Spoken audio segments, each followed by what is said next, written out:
Hello! I figured I'd do an update on the greenhouse today. So let's go.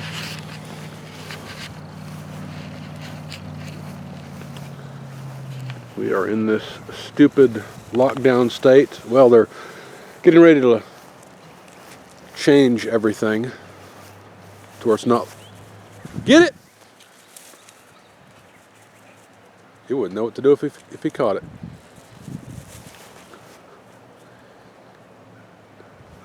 Getting ready to change the lockdown thing to open up the state again.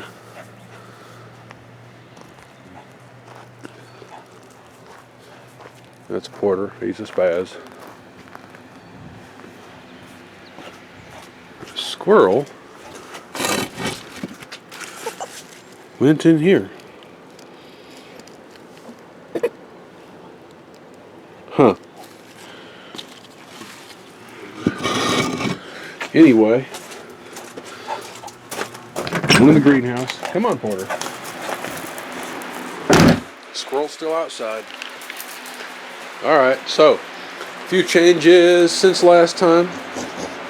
The raised beds, I think, were built in the last video. Still developing those. But we got gravel put down in here with the help of my lovely wife. And there's stuff everywhere. The orchids aren't blooming right now. They're still kind of coming out of their winter doldrums. They're not blooming. Lost a few of them. Most of them are the ones that you get from Lowe's. A couple other things hanging out. The aloe is blooming. And this plant right here is over 4 feet tall. It's a monster. There's some Leland cypress cuttings and some other things that I've got started. Ground cover for the house that I've not yet got transplanted, and it's taking over. Bay tree cuttings that are growing well. Back around over here is my apparent seedling table, and it's doing alright. I've got a few things started, some tomato plants for the greenhouse. Interestingly enough, I've got some tomato plants that are from 2009. The seeds are, at least. I've got hostas. I collected seeds last year. I've got over 500 hostas here. So hopefully they'll make it out to the woods soon. This is my new wet table. I don't know what else to call it. There's about an inch of water in it. And this is for the pitcher plants and Venus flytraps and sundews. Strawberries are still on the bank and taking over. Actually pulled quite a few of them out when we cleaned the bank. The lemon tree, orange tree, and lime tree at the end. The lime tree has not yet produced any fruit. However, it's promising that it might. The orange tree has not yet flowered, but it's, as far as I'm aware, about 1 year old. Then a lemon tree. It had a whole lot of lemons, but we're down to 4 or 5 hanging on it. I'm battling some sort of a mineral deficiency. That's why there's yellow leaves on it, as well as the orange tree. But the lime tree should produce fruit. There's a few small fruits started. We'll see if they produce. This is another raised bed over here, but it's only about a quarter filled with soil. I was going to put herbs and things over here, and I've got lavender, oregano, and some chives started.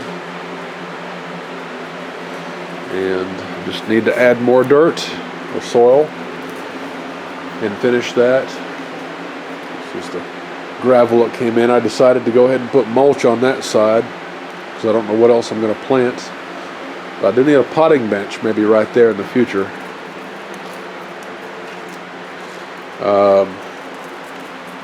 The rocket mass heater.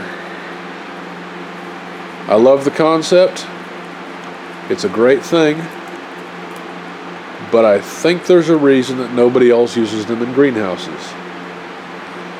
It works, but if you're willing to sit out here for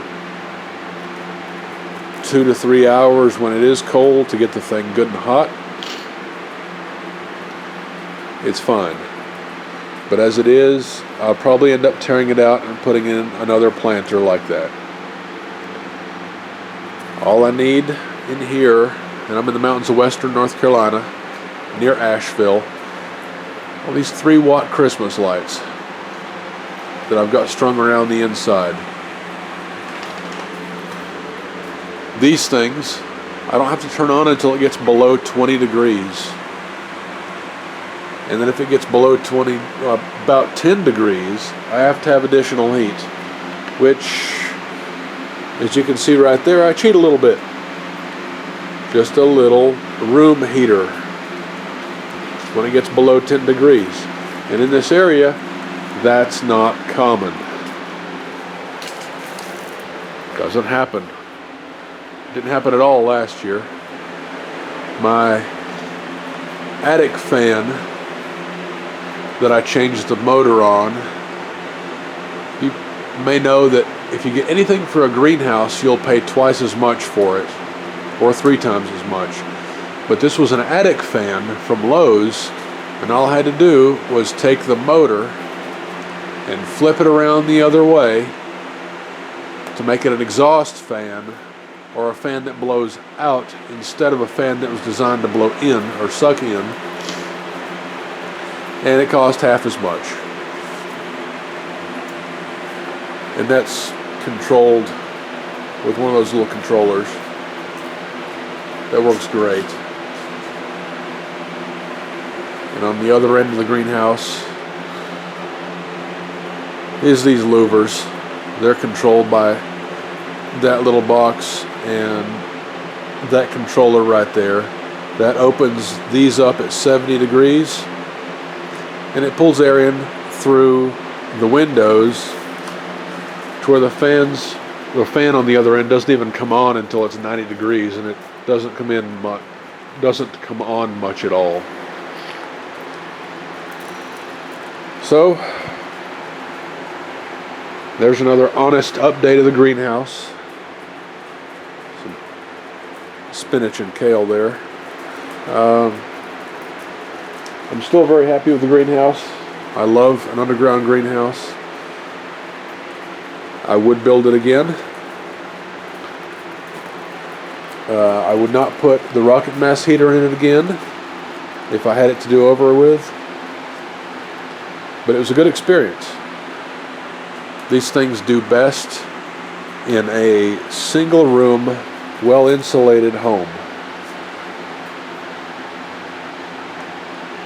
with one large communal area, which is the way houses used to be, but are no longer done. So, I guess at this point, as per the last videos, we have to walk outside and find the cows. Porter, you ready to go outside? All right.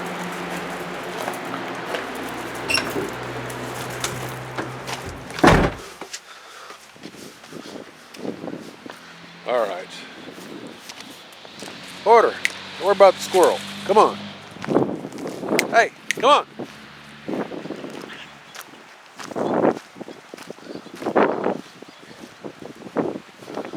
Painted the house last year. Looks decent. I like it.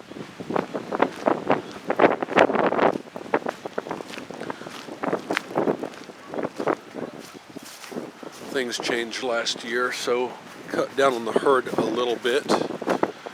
We've only got 4. And they've moved since I started the video. There's Daisy May. She's a good one. There's the new bull as of last year. We've named him Samson. It's a Hereford. And down there, I can't really tell. I think that is Ellie Mae. which leaves Elsie hiding somewhere, probably around the other side of the barn, begging for scraps from my mother. So, thank you for watching, and have a good day.